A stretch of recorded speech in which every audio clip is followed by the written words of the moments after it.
Hello everyone, स्वागत है आप सभी का आपके पसंदीदा channel mission HPPSC with APK में। आई होप आप सब बहुत अच्छे होंगे। तो बिना टाइम वेस्ट किए कट चलते हैं हमारी वीडियो की ओर। जैसा कि आपने थंबनेल में देख लिया होगा, आज हम कवर करने वाले हैं हिमाचल प्रदेश फॉरेस्ट गार्ड 2013 का प्रश्न पत्र का भाग 1। आज हम इसमें पार्ट 1 कवर करेंगे। पार्ट 2 का लिंक आपको डिस्क्रिप्शन बॉक्स में मिल जाएगा, आप वहाँ पर जाके उसे देख लें। ठीक है, तो बिना टाइम वेस्ट किए कंटिन्यू करते हैं हमारा क्वेश्चन नंबर 1। तो हमारा प्रश्न 1 क्या कहता है? प्रश्न नंबर 1 क्या कहता है? ये कहता है कि निम्न शब्दों में से लंबोदर शब्द का सही अर्थ चुनें। तो ये जो प्रश्न है ये है अनेक शब्दों के लिए एक शब्द। ठीक है, तो ये आपको ये ऐसे वर्ड है जिसमें कोई रॉकेट साइंस नहीं है, कोई कुछ ऐसा फॉर्मूला नहीं है, तो इसको आपको याद करना पड़ेगा।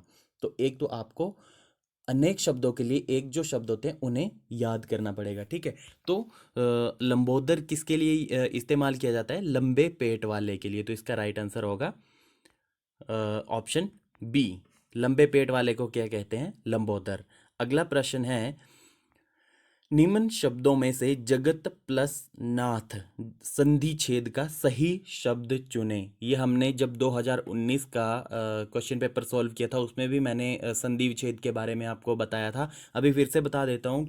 तो मैं सबसे पहले बता दूं ये संधि छेद क्या होता है। संधि किसे कहते हैं? जब दो जो वर्ण हैं, जब वो आपस में मिलते हैं तो उसके बाद उसमें एक विकार उत्पन्न होता है। कुछ मतलब उसकी फॉर्मेशन चेंज हो जाती है। ठीक है, तो उस विकार वो जो विकार उत्पन्न होता है उसे कहते हैं संधि।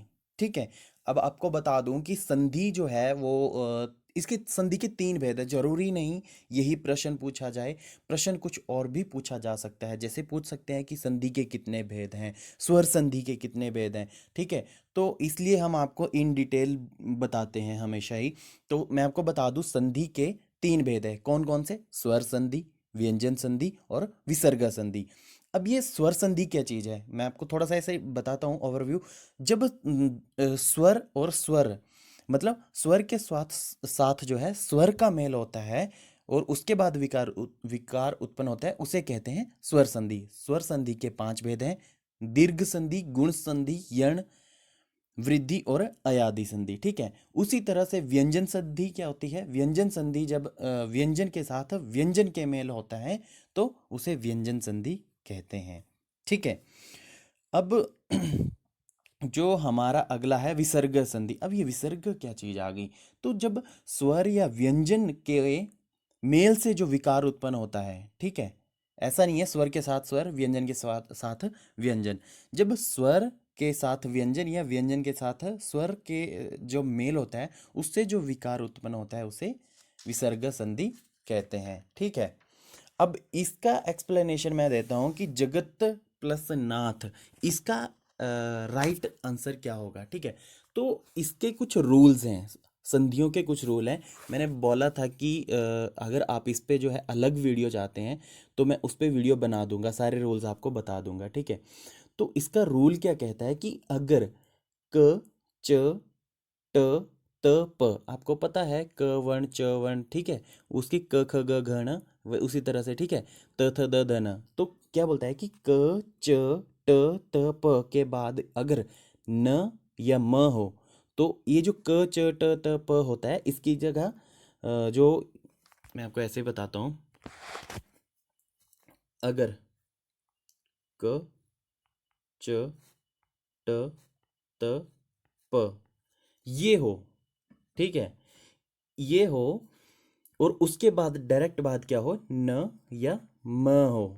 ठीक है, तो क्या हो जाता है कि इसका जो पांचवा वर्ण होगा, इन सब का जो पांचवा वर्ण होगा, जैसे प का पांचवा वर्ण क्या है? प फ ब भ म है। त का पांचवा वर्ण क्या है? त थ द ध न है। ठीक है, तो ये क्या बोलता है कि अगर इसके बाद न या म आता है तो इन सब का क्या बन जाता है? इनका क्या बन जाता है? इसकी जगह कौन ले लेता है? इनका जो पांचवा वर्ण होता है वो इसकी जगह ले लेता है। अब मैं आपको बताता हूँ यहाँ पे क्या सिचुएशन है। यहाँ पे हमारे पास क्या है? जगत, त है, त के ठीक बाद क्या है? न है। अभी हमने क्या पढ़ा कि क, च ट त प, क्या पढ़ा, त, ये आए और उसके बाद न या म हो, न या म हो, तो इसका त का क्या बन जाएगा, इसका जो पांचवा वर्ण आएगा, त का पांचवा वर्ण क्या है, त थ द ध न, मतलब अब त का क्या बन जाएगा, न बन जाएगा, तो ज ग, ठीक है, और त का बन गया न, और ये नाथ का नाथ वैसे ही रहेगा, तो ये बन गया अब इसका राइट आंसर, जगन्नाथ। ठीक है, तो इस तरह से इसके कुछ रूल्स हैं, उसी के अकॉर्डिंग इसका ये आगे चलता है। ठीक है, तो अगले प्रश्न पे चलते हैं। आपको समझ आ गया होगा कि ये जगन्नाथ क्यों हुआ। ठीक है, मैंने इन डिटेल बता दिया। ये जल में पैदा होने वाला वाक्यांश के लिए एक शब्द चुने, ये मैंने आपको पहले बता दिया, ये आपको याद करने पड़ेंगे। तो जो जल में पैदा होता है उसे कहते हैं जलचर। ठीक है, अगला प्रश्न क्या कहता है, अगला प्रश्न कहता है कि निम्नलिखित शब्दों में से कवि का शुद्ध स्त्रीलिंग रूप चुने, ये भी आपको याद करने पड़ेंगे, पुल्लिंग स्त्रीलिंग। ठीक है, तो कवि के लिए क्या कहते हैं, कवित्री स्त्रीलिंग रूप। ठीक है, तो अगला है निर्णय शब्द का सही अर्थ चुने, तो ये भी वोकेबलरी आपको आई होप थोड़ी बहुत होती है। तो निर्णय का सही अर्थ क्या हुआ, फैसला, निर्णय लेना मतलब कोई फैसला लेना पड़ेगा। ठीक है, तो इसका राइट आंसर है सी, ये सिंपल से क्वेश्चन है। अगला है कि निम्नलिखित शब्दों में कौन सा शब्द जो है नदी का पर्यायवाची है। पर्यायवाची शब्द भी आपको याद करने पड़ेंगे, आपको पता ही है, सर सरिता इसका राइट आंसर है।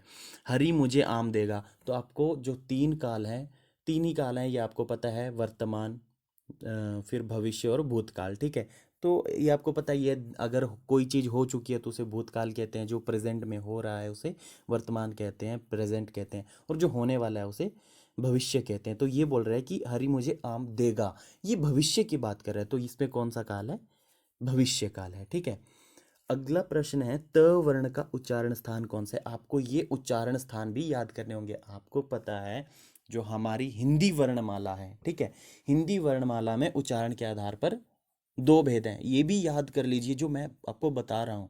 ठीक है, कितने भेद हैं, दो भेद हैं। कई बार प्रश्न कुछ इस तरह से भी पूछ लेते हैं कि कितने भेद हैं। ठीक है, तो हिंदी वर्णमाला में उच्चारण के आधार पर हैं दो भेद, कौन कौन से, स्वर और व्यंजन, ये आपको पता ही है।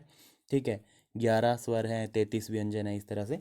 तो अब उसके बाद स्वर के भी तीन उसके भेद हैं, कौन कौन से, ह्रस्व स्वर, दीर्घ स्वर और प्लुत स्वर।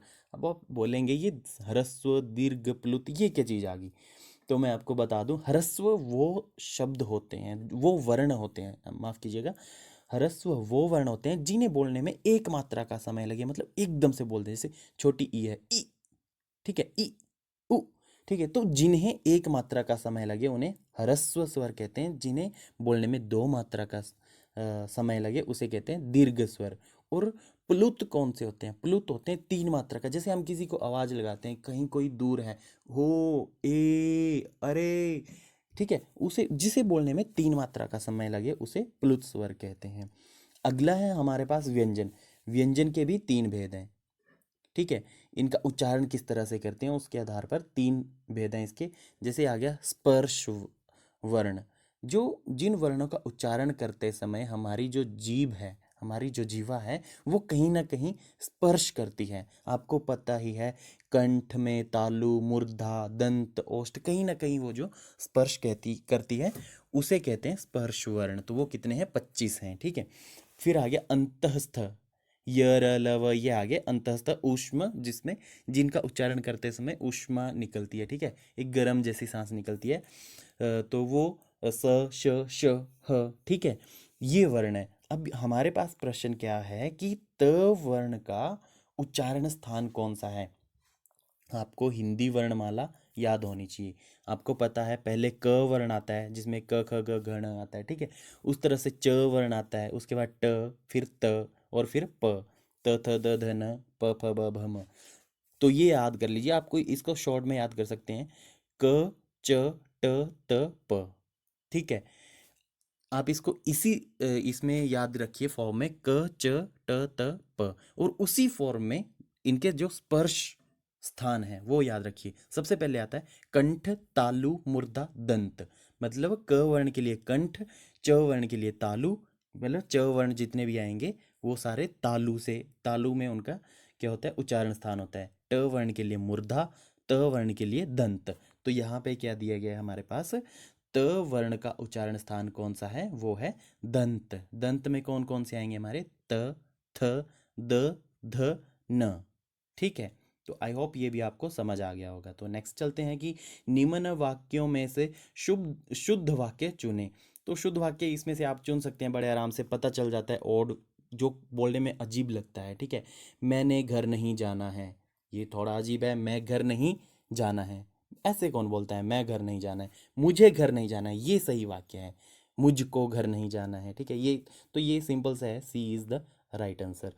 जो बिना किसी अन्य वर्ण की सहायता से बोला जाए उन्हें क्या कहते हैं। स्वर की मैंने आपको डेफिनेशन बताई, फिर से बता देता हूँ। स्वर की डेफिनेशन है वे वर्ण जिनका उच्चारण करते समय हमें अन्य वर्ण या ध्वनियों की आवश्यकता नहीं होती। ठीक है, तो स्वर क्या होते हैं, जिनका उच्चारण करते समय हमें किसी और वर्ण की या किसी और ध्वनि की हमें आवश्यकता नहीं होती।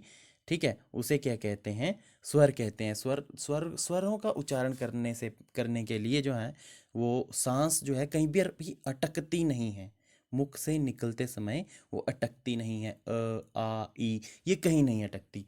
और व्यंजन क्या होते हैं, व्यंजनों का जब हम उच्चारण करते हैं तो हमारे मुख से जो सांस निकलती है वो कहीं ना कहीं थोड़ी सी या अधिक ये कहीं ना कहीं अटकती है। क क हमारी सांस कहीं ना कहीं अटक रही है। त जैसे मुंह बंद है तो त दांतों में अटक रही है। ठीक है, अब इसमें और क्या दिया गया है, स्वर है, व्यंजन है, अक्षर।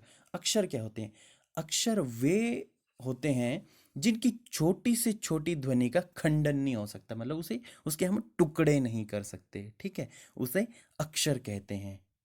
ठीक है, अगला है शब्द। जब ये जो वर्ण होते हैं हमारे क ख ग घ, ठीक है, इन वर्णों को मिला के जब उसका एक मीनिंगफुल मतलब एक सार्थक जब जो शब्द निकलता है, जो एक निकलता है, उसे क्या कहते हैं, शब्द कहते हैं। वर्णों के सार्थक मेल को क्या कहते हैं, शब्द कहते हैं। ठीक है, तो हमारा राइट आंसर क्या होगा, जो बिना किसी अन्य वर्ण की सहायता से बोला जाता है उसे स्वर कहते हैं। आई होप आपने इन सभी की डेफिनेशन ध्यान से सुनी होगी, क्योंकि हमेशा एक सवाल नहीं आता, हो सकता है अगली बार शब्द पे पूछ लिया जाए, व्यंजन पे पूछ लिया जाए, या अक्षर पे पूछ लिया जाए। तो नेक्स्ट चलते हैं, अब यहाँ पे हमारा इंग्लिश का सेक्शन स्टार्ट होता है। क्या कहता है ये, I prefer blue pen dash black pen. अब यहाँ पे राइट क्या होगा, फ्रॉम, देन, टू, एट। अगर आपने 2019 का वीडियो देखा होगा, 2019 का जो हमने प्रश्न पत्र सॉल्व किया है, उसमें भी मैंने बताया था कि जो देन है उसका उपयोग किया जाता है कंपैरिजन में। और आप यहाँ पर अगर सेंटेंस को ध्यान से देखें तो आई प्रेफर ब्लू पेन, अब ये क्या है, ब्लू पेन और ब्लैक पेन के बीच में क्या है, कंपैरिजन हो रहा है, तो यहाँ पे राइट आंसर क्या होगा, B is right answer, then का। ठीक है, अब अगर हम बात हो ही रही है तो यहाँ पे बाकी क्या दिए गए, फ्रॉम, टू, एट, ये क्या है, ये है प्रेपोजिशन। प्रेपोजिशन क्या होता है, अब मैं बता दूं, प्रेपोजिशन क्या होती है, आठ जो पार्ट ऑफ स्पीच है उनमें से एक है प्रेपोजिशन। तो प्रेपोजिशन क्या होती है, प्रेपोजिशन इज अ वर्ड। कौन से शब्द होते हैं ये होते हैं प्लेस्ड बिफोर अ नाउन और अ प्रनाउन। कहाँ पर होते हैं ये किसी संज्ञा या सर्वनाम से पहले उपयोग होते हैं। ठीक है, वहां पर लिखे होते हैं to show its relation to some other words. ठीक है, जो नाउन या प्रनाउन से पहले ये इस्तेमाल होते हैं, उस नाउन या प्रनाउन का किसी दूसरे शब्दों के साथ उसका क्या संबंध है वो दिखाते हैं ये हमारे जो प्रपोजिशन है। ठीक है, तो फ्रॉम, टू, एट, ये सब क्या है, प्रपोजिशन है, इन टू। ठीक है, तो फ्रॉम कहाँ यूज होता है, फ्रॉम यूज होता है किसी स्थान से। ठीक है, जब हम किसी स्थान से दूसरे स्थान जा रहे हैं तो जैसे फॉर एग्जांपल फ्रॉम चंडीगढ़। ठीक है, फिर नेक्स्ट है कि पॉइंट पॉइंट ऑफ टाइम के साथ यूज होगा, जैसे फ्रॉम डाउन टू डस्क। ठीक है, तो पॉइंट ऑफ टाइम है कि इतने से इतने। ठीक है, नेक्स्ट है सोर्स के साथ, अगर कोई सोर्स है उसके साथ हमारा फ्रॉम यूज़ होता है, जैसे हमें एनर्जी कहाँ से मिल रही है, फ्रॉम द सन। ठीक है, हाँ, ये सपोज कोई लाइंस कहीं से उठाई गई है तो उस पे क्या लिखते हैं हम कि फ्रॉम कालिदासा, कालिदासा की पुस्तक से उठाई गई है। ठीक है, तो नेक्स्ट है हमारे पास टू। अब ये टू कहाँ कहाँ इस्तेमाल किया जाता है? टू इस्तेमाल होता है एक स्थान से जब हम दूसरे स्थान जाते हैं उसके लिए, समय तथा सीमा बताने के लिए इसका यूज़ होता है, कंपैरिजन के लिए हम टू का यूज़ करते हैं, फीलिंग्स के लिए यूज़ करते हैं जो हमारी भावनाएं होती है, फिर जो इनडायरेक्ट ऑब्जेक्ट होते हैं उससे पहले भी टू का इस्तेमाल किया जाता है। जैसे एक स्थान से दूसरे स्थान कैसे, go to temple, right, go to hell सबसे बड़ा तो आपको बताइए। नेक्स्ट है जैसे समय और सीमा बताने के लिए, तो जैसे अगर हम किसी को टाइम बताएं तो टाइम कैसे बताएंगे, 5 मिनट टू 3, ठीक है। फिर नेक्स्ट है हमारा कंपैरिजन, सुपीरियर टू मी, ठीक है। फिर सुपीरियर टू कॉटन, कॉटन से अच्छा है, ठीक है। फिर नेक्स्ट है फीलिंग्स के लिए, भावनाओं के लिए, वो कैसा है, गरीबों के लिए कैसा है, cruel to the poor, cruel to the poor, बहुत मतलब क्रूर है, ठीक है। तो फिर नेक्स्ट है इनडायरेक्ट। अब ये इनडायरेक्ट ऑब्जेक्ट, ऑब्जेक्ट आपको पता है, ठीक है, जो लेकिन जो डायरेक्ट नहीं होते, इनडायरेक्ट होते हैं, ठीक है। तो hand over this pen to her, her क्या है, इनडायरेक्ट ऑब्जेक्ट है यहाँ पे, उससे पहले टू का इस्तेमाल होगा, ठीक है। सपोज कोई टीचर है, वो हमें कोई सब्जेक्ट पढ़ाते हैं, तो फलाना teacher teaches us to, teaches Sanskrit to us, ठीक है। क्या पढ़ाते हैं, संस्कृत पढ़ाते हैं, टू अस, अस हमें, हमें, ठीक है। नेक्स्ट है एट। अब एट कहाँ कहाँ इस्तेमाल होता है? एट इस्तेमाल होता है निश्चित, अगर कोई फिक्स टाइम है या कोई प्लेस है, ठीक है, मैं कहाँ हूँ, एट होम, कितने बजे, एट 7 AM, तो वो क्या है, निश्चित समय है, निश्चित स्थिति है उसकी। अगर किसी का हमने एड्रेस देना है तो पर्टिकुलर गांव, उपनगर या कॉलोनी के लिए यूज़ होता है। जैसे फेमस जो कोटरोपी का आपको पता होगा कि वेयर आर यू, एट कोटरोपी, फोटो डालते हैं हम फेसबुक पे, कहीं पे भी स्टेटस अपडेट करते हैं तो कहाँ क्या लिखते हैं उसमें, एट कोटरोपी, राइट। तो पर्टिकुलर लोकेशन का ये बताता है, बड़े नगर के साथ जहाँ पर सिर्फ थोड़ी देर के लिए ठहरना हो, ज़्यादा देर के लिए नहीं, ठीक है। I shall stay at Delhi. Next, noon, night और डांट के साथ, ठीक है, उसके साथ भी एट लगता है, जैसे एट नाइट, एट नून, ठीक है। रेट बताना हो हमने तो रेट के साथ भी एट यूज़ होता है। तो इस तरह से इसके बहुत से रूल्स हैं, ये आपको पढ़ने पड़ेंगे। तो इसका राइट आंसर क्या था, देन था। और देन क्यों था, क्योंकि कंपैरिजन के लिए देन इस्तेमाल किया जाता है। अगला है हमारे पास, they are not as intelligent as us. ये भी आपने बहुत बार सुना होगा, तो इसका राइट आंसर आपको डायरेक्ट पता चल गया कि क्या है, us. The feminine of the noun lord, lord के लिए इसका फेमिनाइन वर्ड क्या होगा, स्त्रीलिंग क्या होगा, लॉर्ड का होता है लेडी, ठीक है। तो यहाँ पे किए दिए गए हैं, लैस, लैस होता है लड़की, ठीक है, लैड होता है लड़का, लैस का लैड हो जाएगा, लैड का लैस होगा, वुमेन का मैन होगा, लेडी मैंने आपको बता ही दिया कि लॉर्ड का होगा लेडी। तो right answer is D.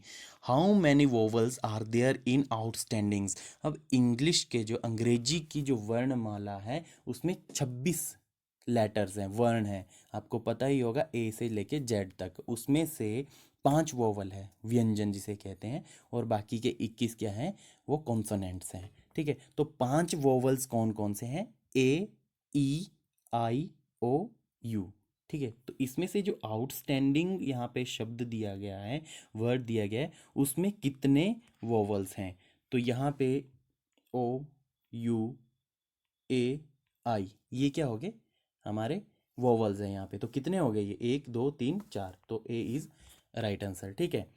The apron has no pocket to put things in, right.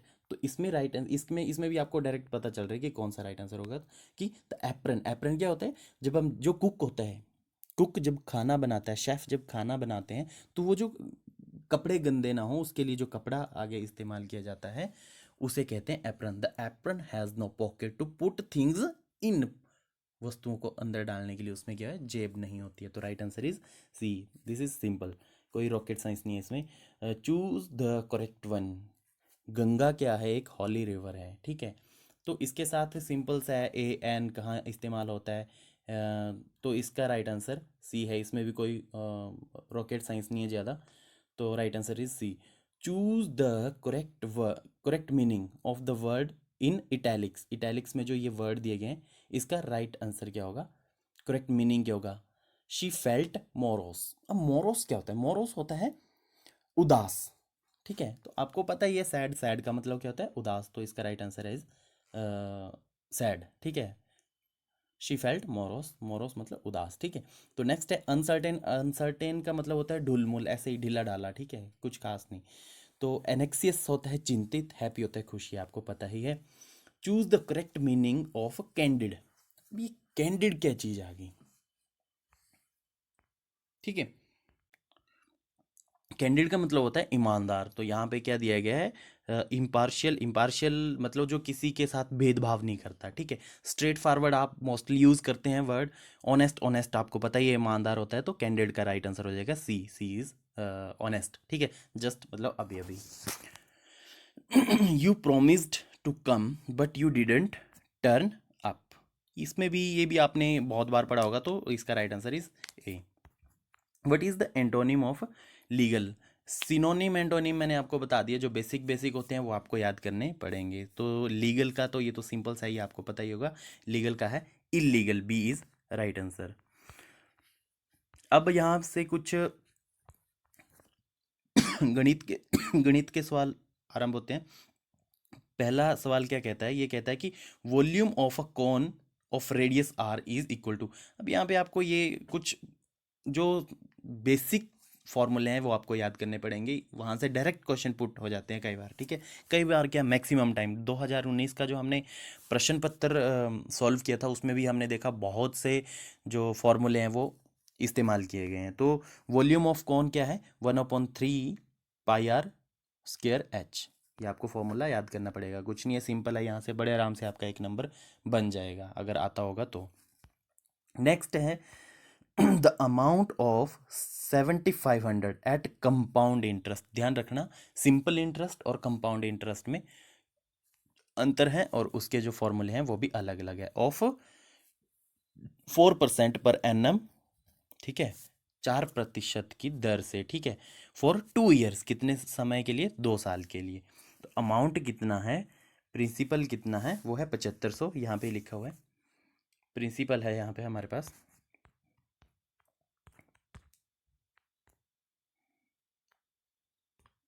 चक्रवृद्धि ब्याज लगेगा यहाँ पे, ठीक है। प्रिंसिपल अमाउंट है यहाँ पे 7500, रेट ऑफ इंटरेस्ट कितना है 4% और टाइम कितना है 2 ईयर्स। तो यहाँ पे सिंपल सा फॉर्मूला है P into 1 plus R upon 100 into यहाँ पे क्या आएगा, T आएगा। जब हम प्रिंसिपल 7500 लिखेंगे, 1 प्लस R कितना है यहाँ पे 4/100, टाइम कितना है 2। जब हम इसे सॉल्व करेंगे तो इसका राइट आंसर यहाँ पे 8112 आ जाएगा। अगर आपको फॉर्मूला नहीं याद है तब घबराने की ज़रूरत नहीं है, तब भी आप इसे 7500 का 4%, प्रतिशत का मतलब होता है बटा 100, 0000 कैंसल, ठीक है। तो ये कितना आ गया, 75 को अगर 4 से गुना करेंगे तो कितना आ जाएगा, 300। तो पहले साल में 300 हो गया, ठीक है। तो अब हमने 7500 में 300 ऐड कर देना है। ये क्या हो गया, 7500 में 300 ऐड कर दिया तो कितना हो गया, 7800। अब दूसरे साल में कितना, फिर से 4%, 0000 कैंसल। जब इसको गुना करेंगे तो कितना आ जाएगा, तो गुना करके क्या आ जाएगा, गुना करके आ जाएगा 312। पहले कितना था, 7800, 7800 में 312 और जोड़ दिए, कितना हो गया, 1 2 और 1 8, मतलब 8112, वो भी तब भी वही आता है, ठीक है। तो इस तरह से भी आप इसे सॉल्व कर सकते हैं। अगला प्रश्न क्या कहता है, एक if 23% of A is 46 then the value of A is, ठीक है। तो इसको भी आप सिंपल सी, जैसे ये लिखा हुआ है 23%, अगर ए का जो है क्या बोलते हैं, ए का 23% की जगह क्या हो जाएगा, बटा 100, कितना है 46 है। तो ए की वैल्यू कितनी है, तो अब सिंपल है, ए की वैल्यू आपने फाइंड आउट करनी है तो इसको दूसरी तरफ ले जाओ, बट ये गुना वाला जाएगा ये बटा में और बटा वाला जाएगा गुना में, ठीक है। तो ये आ जाएगा ए इज इक्वल टू 23 था, कितना था, सॉरी यहाँ पे 46 था, 46, 23 नीचे 100 जाएगा ऊपर और 23 जाएगा नीचे, 23 टू ज़ा 46, तो 100 टू ज़ा कितना हो जाएगा, ए की वैल्यू कितनी आ गई हमारे पास 200। सिंपल है, ठीक है, बहुत सिंपल से प्रश्न आते हैं, घबराना नहीं इनसे। If 3 angles of a quadrilateral are 100, 98, 92, then the fourth angle is. तो सिंपल से आपको पता है चतुर्भुज के चार कोणों की जो माप है वो कितना होता है, जोड़ कितना होता है, वो होता है 360। तो अगर हम 360 में से इन तीनों को घटा दें, 198 और जो 92 है इन्हें घटा दे, तो हमारे पास इसका राइट आंसर आ जाएगा, that is 70। B is right answer. ठीक है, बहुत आसान सवाल है, इनसे घबराना नहीं है। त्रिभुज के कोणों का जोड़ कितना होगा? अब आपको पता है कि त्रिभुज के कोणों का जोड़ कितना होता है, वो होता है 180। ये सिंपल, ये थोड़ा थोड़ा ज्ञान ही आपको पता होना चाहिए। त्रिभुज के कोणों का जोड़ होता है 180, चतुर्भुज के कोणों का जोड़ होता है 360। ठीक है, बड़े आराम से एक नंबर आपके खाते में आ जाएगा। तो यहाँ पे क्या बोलता है कि -4x तथा 7x का जब गुणा करेंगे तो राइट आंसर क्या होगा। तो ठीक है, ये क्या बोलता है कि हमने क्या करना है, 4 को 7 से गुणा किया, लेकिन ये माइनस का है 4। ठीक है, ध्यान रखना, 7 चौके 28, लेकिन कैसा, माइनस का। अब x को x से गुणा किया तो कितना हो जाएगा, एक्स स्क्वायर। 2x नहीं होगा, 2x तब होगा जब x को x के साथ जमा करेंगे, तब बनेगा 2x। जब गुणा करेंगे तो ये हो जाएगा एक्स स्क्वायर। और y का तो कुछ है नहीं, तो y को y वैसे लिख दिया, तो राइट आंसर आ गया इसका -28। यहाँ पे ये b is right answer, -28 x square y. ठीक है, अगला है हमारे पास, अगला है, if sine A is equal to 3/5 then value of cos A will be. अगर आपने कक्षा 10 में ट्रिग्नोमेट्री पढ़ी, ध्यान से पढ़ी होगी, तो उससे ये सवाल बड़े आराम से आप सॉल्व कर सकते हैं। एक बड़ा अच्छा, पता नहीं आपके वहाँ पे पढ़ाया नहीं पढ़ाया, लेकिन हमारे टाइम में बड़ा अच्छा एक फॉर्मूला होता था। वो क्या होता था, पंडित बद्री प्रसाद हर हर बोले सोना चांदी तोले। ठीक है, अब ये मैं आपको बताता हूँ, ये आ गया बेस, परपेंडिकुलर हाइपोटेन्यूज। तो ये परपेंडिकुलर बेस, परपेंडिकुलर हाइपोटेन्यूज, ये बेस। ठीक है, तो ये क्या आ गया अब, sine theta, cos theta, tangent theta, इसका cot theta, cosecant theta, secant theta. ठीक है, अब हमारे पास यहाँ पे साइन थीटा, साइन थीटा क्या है, P/H। तो P की वैल्यू कितनी आएगी हमारे पास, 3/5। मतलब यहाँ पे क्या होगा, ये 3 है और H की वैल्यू कितनी है, 5 है। तो यहाँ से हम वो जो फॉर्मूला लगता है पाइथागोरस थ्योरम का, वो लगा के हम जो है यहाँ पे B की वैल्यू फाइंड आउट कर सकते हैं। कितना था, 3 था, 5 था, और इसकी वैल्यू अगर हम फाइंड आउट करें तो ये आ जाएगा, ये 9 है और यहाँ पे है b इज इक्वल टू 25। तो b की वैल्यू यहाँ पे आ जाएगी 4। ठीक है, जब हम इसको सॉल्व करेंगे तो इसकी वैल्यू आ जाएगी 4। तो अब हमारे पास ये बन गया 3, 5, 4, राइट। अब हम, हमारे पास हमसे क्या पूछा गया, कोस ए। तो कोस ए क्या था, पंडित बद्री प्रसाद हर हर बोले सोना चांदी तोले। अब साइन पूछे, कोस पूछे, टेंजेंट फुटे पूछे, या कोट पूछे, कुछ भी पूछे, आप बता सकते हैं। कोस क्या है, B/H। तो B क्या है हमारे पास, 4, और H कितना है, 5। तो इसका राइट आंसर क्या हो जाएगा, 4/5। अगर टेंजेंट पूछा होता तब क्या होना था, P/B। तो P कितना है, P है हमारे पास 3/4। समझ गए। तो इसका राइट आंसर क्या हो जाएगा, ये रहा हमारे पास 4/5 इज राइट आंसर। ठीक है, कैसे हुआ यह मैंने आपको बता दिया इन डिटेल। अगला है हमारे पास √x/√169 बराबर, ये है √x/√169 बराबर कितना है, 54/39। इसमें आपने क्या करना है, x की वैल्यू फाइंड आउट करनी है। तो सिंपल है, वही 169 किसका है, ये 13 का स्क्वायर होता है। ठीक है, तो √x इज इक्वल टू 54। अब ये 13 बन गया। ठीक है, 13 को हम दूसरी साइड ले गए, बटा का है तो कहाँ जाएगा, गुणा में जाएगा। बटा यहाँ पे कितना आ गया, 39। 13 एकम 13, 13 तिया 39। ठीक है, इसको फिर से काट देंगे तो इसका राइट आंसर आ जाएगा।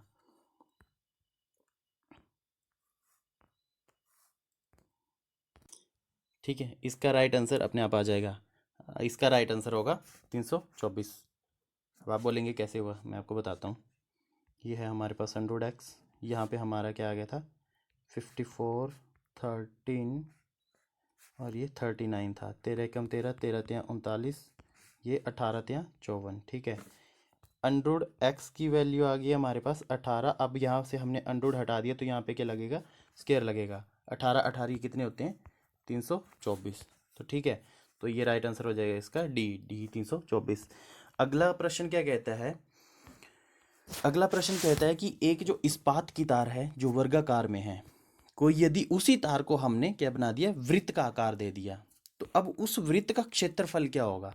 अगर उस वर्ग की भुजा जो है वो है पाई है। ठीक है, यहाँ पे थोड़ा गलत प्रिंट हुआ है, यहाँ पे पाई होना था। ठीक है, अब मैं आपको बताता हूँ। ये बोल रहा है, ये है हमारे पास एक वर्गाकार तार, इसकी भुजा है पाई। अगर इसको हमने मोल्ड करके क्या कर दिया कि वृत्त बना दिया, तो ये क्या, इसका परिमाप कितना आएगा, वर्ग का परिमाप कितना होता है 4 गुना भुजा। भुजा कितनी है हमारे पास यहाँ पे पाई, और इसका हमने उसके बाद क्या बना दिया, एक वृत्त बना दिया। तो वृत्त का परिमाप कितना होता है 2 पाई आर। यहाँ से हमारे पास आर की वैल्यू आ जाएगी, पाई से पाई कट गया और 2 एकम 2, 2 दूने 4, तो आर की वैल्यू कितनी आ गई हमारे पास 2। ठीक है, अब उसके बाद ये क्या बोलते हैं कि इस वृत्त का क्या क्षेत्रफल होगा। अब बताओ कि वृत्त का क्षेत्रफल का क्या फार्मूला है, पाई आर स्क्वायर। पाई को वैसे ही रहने दो, आर हमारे पास कितना आया था 2, 2 गुना 2, 2 दूने 4 हो गया, तो क्या आ गया 4 पाई। सिंपल से है, घबराना नहीं है। तो इसका राइट आंसर होगा 4 पाई वर्ग मात्रक। कैसे आया आपको पता चल गया, नहीं लगा पता थोड़ा सा वीडियो पीछे करके इसको देख लीजिए दोबारा। ठीक है, अगला प्रश्न है, if the least factor of A, if the least prime factor of A is 3। ठीक है, प्राइम फैक्टर पूछा है, फैक्टर नहीं sorry, prime factor of A is 3 and the least prime factor of B is 7, then the least prime factor of A plus B is A plus B. अब मैं आपको बता दूं, यहाँ पे क्या दिया गया हमारे पास, least prime factor of A कितना है 3 है, least prime factor of B कितना है 7 है। अब आपको पता होगा जब भी दो ओड नंबर, 3 और 7 क्या है ओड नंबर है। ठीक है, 3 और 7 को, जो भी दो ओड नंबर को जब जोड़ा जाता है तो उसका क्या होता है, वो क्या बनता है, इवन नंबर बनता है। हमेशा ही क्या बनता है, इवन नंबर बनता है। राइट, तो अगर इवन नंबर बनता है तो ये भी नहीं होगा, ये भी नहीं होगा, 3 और 7 तो नहीं होंगे। राइट, और ये 10 क्या है, 10 हमारा जो है प्राइम नंबर नहीं है। अगर आपको पता हो 2 3 5, ठीक है, फिर उसके बाद 7 आ गया, उसके बाद 11, इस तरह से हमारे ये प्राइम नंबर बनते हैं जो सिर्फ खुद से भाज्य होते हैं या फिर एक से भाज्य होते हैं। ठीक है, उन्हें कहते हैं प्राइम नंबर। तो 10 तो ये प्राइम नंबर है ही नहीं, तो इसका राइट आंसर होगा ए, ए इज 2 इज राइट आंसर। ठीक है, अगला है हमारे पास फाइंड द नेक्स्ट लेटर। ठीक है, अब ये कुछ सीरीज चल पड़ी हमारे पास, इसमें अगर हम ध्यान से देखें तो ये दिए गए हमारे पास, अगर ध्यान से देखिए यहाँ पे देखिए कॉमन चीज़ क्या है, बी सी, यहाँ पर भी बी सी है। ठीक है, यहाँ पर भी बी सी है, यहाँ पर भी बी सी है। अब बी सी के बीच में, इन सभी के बीच में क्या है, यहाँ पर है डी, फिर ये बी सी, फिर ये ई, फिर एफ, फिर जी। तो क्या है, दो बार एक बी सी लिखा है, फिर डी, फिर बी सी, फिर डी, तो इसके बाद जी है, तो इसके बाद क्या आएगा, ऑफ कोर्स फिर से बी और सी आएगा। तो इसका राइट आंसर क्या हो जाएगा हमारा बी। तो ए इज राइट आंसर, मतलब इसके बाद क्या आएगा, फिर से बी आएगा। ठीक है, बहुत आसान सिंपल होते हैं ये, अगर आप इन्हें ध्यान से देखें तो। अगला है हमारे पास बी ओ आर ई, इसका इस तरह से बना दिया। अगर इसे भी आप ध्यान से देखें, ठीक है, तो ये जो फर्स्ट 2 लेटर हैं इन्हें ये ले गए लास्ट में, और ये कुछ इस तरह से बनाया, जो लास्ट वाला है ये सबसे पहले, सेकंड लास्ट उसके बाद। अगर इसमें भी ऐसा ही करें, लास्ट वाला सबसे पहले आर, ठीक है, उसके बाद सेकंड लास्ट का सेकंड नंबर पे ए, और उसके बाद इसको वैसे का वैसा उठा दे, वैसे ही रख दें एस पी। तो यहाँ पे क्या है आर ए एस पी, तो डी इज राइट आंसर। ठीक है, नेक्स्ट हमारा प्रश्न क्या कहता है, ये कहता है कि इसमें जो मिसिंग नंबर है वो हमने फाइंड आउट करना है। अगर आप इस सीरीज को ध्यान से देखें, अगर हम इन तीनों को मल्टीप्लाई कर दे तो ये आएगा, इन तीनों को मल्टीप्लाई कर दे तो ये आएगा। अब हमने इन तीनों को मल्टीप्लाई करना है और ये लाना है, ठीक है। तो यहाँ पर क्या है, 8 मल्टीप्लाई, इसकी जगह हमने x मान लिया, multiply 5 is equal to 160। Simple है बहुत ज़्यादा। फिर से लिखता हूँ मैं, 8 मल्टीप्लाई x और ये क्या है 5 और ये क्या गया 160। तो x इज इक्वल टू 8 पंजे 40, ठीक है। तो इसको अगर हम दूसरी साइड ले जाएंगे तो ये जाएगा बटा में 0 4, ठीक है। तो x इज 4, तो यहाँ पे क्या है 4, a is right answer. Okay, कैसे आया मैंने आपको बता दिया। अगला है फाइंड द नेक्स्ट लेटर। माफ कीजिएगा, फाइंड द नेक्स्ट लेटर। अगर हम इस सीरीज को भी ध्यान से देखें, इस सीरीज को ध्यान से देखें तो इसमें हमें एक चीज कॉमन मिल रही है। वो कॉमन क्या है, ये देखो, n n n, ठीक है। अब इस n से पहले क्या है b, इस n और इस n के बीच में क्या है c d, b c d e f g और h i j k। अब यहाँ से देखो, यहाँ पे एक लेटर है इस n से पहले, इस n और इस n के बीच में कितने हैं 2 हैं, इसके बीच में 3 और यहाँ पे कितने हैं 4। मतलब उसके बाद फिर से n यूज़ होगा, फिर उसके बाद 5, फिर n, फिर उसके बाद 6, ठीक है। तो इसके बाद नेक्स्ट क्या आएगा हमारे पास, n आएगा। तो इसका d इज राइट आंसर, ठीक है। n किस तरह से आया आपको पता चल गया होगा। अगला है, यदि सभी तरफ से रंगे हुए घन क्यूब, एक क्यूब है ये है ये, ठीक है, ये चारों 6 साइड हैं इसकी, 6 की 6 साइड से ये रंगा हुआ है, ठीक है। अगर इसको हमने 64 बराबर, इसके कितने कर दिए हमने 64 टुकड़े कर दिए, तो इसमें कितने ऐसे क्यूब होंगे जो छोटे छोटे क्यूब बनेंगे वो बिना कलर के आएंगे, ठीक है। तो वो होंगे 4 चौके वो होंगे 4, ठीक है। इसको अगर आप प्रैक्टिकली देखें तो ये इसका आंसर आपको पता चल जाएगा, ठीक है। तो अगर हम अगला हमारे पास वाला है ये, माफ़ कीजिएगा थोड़ा मिस प्रिंट हो गया यहाँ पे, तो इसको मैं ऐसे ही टाइप कर देता हूँ। यहाँ पे क्या था, यहाँ पर था 49 32 और यहाँ पर था 9, ठीक है। यहाँ पर था 32 17 और यहाँ पे था 7 16 9 और यहाँ पे था साइन ऑफ इंटरोगेशन। यहाँ पे क्या आएगा, कई बार ये हमें ये जो सीरीज दी होती है ना, जरूरी नहीं है इसका कोई ना कोई मतलब हो, ये हमें कई बार कंफ्यूज करने के लिए भी दी होती है। तो अगर आप इस पे इसके बेस पे चलें तो आपको राइट आंसर मिल जाएगा। यहाँ पे -2 आगे -2 करेंगे तो यहाँ पे हमारे पास राइट आंसर है 5 इज राइट आंसर, ठीक है। 9 7 एंड नेक्स्ट आएगा 5। अगला है हमारे पास बड़ा सिंपल सा प्रश्न है यहाँ पे, यदि प्लस के स्थान पर x, भाग के स्थान पर प्लस, ठीक है, प्लस के स्थान पर गुना है और भाग के स्थान पर जमा है और माइनस के स्थान पर अगर भाग हो तो हल करें, ठीक है। तो सिंपल है इसको हम सॉल्व करेंगे बड़े आराम से। इसमें आप इसके साइन चेंज करके यहाँ पर बोर्ड मास यूज़ करेंगे तो इसका राइट आंसर आपको मिल जाएगा, ठीक है। तो मैं आपको ऐसे बता दूँ कि इसका जो राइट आंसर है वो क्या होगा, वो इसका राइट आंसर होगा 7 इज इसका राइट आंसर है, ठीक है। नेक्स्ट है हमारे पास, ये थोड़ा ट्रिकी क्वेश्चन है, इसको ध्यान से पढ़ना पड़ेगा। यदि a b से 3 साल बड़ा है और c से 3 साल छोटा है तथा b और d क्या है जुड़वा है, तो c और d में कितना फर्क होगा, कितना बड़ा है c d से कितना बड़ा है।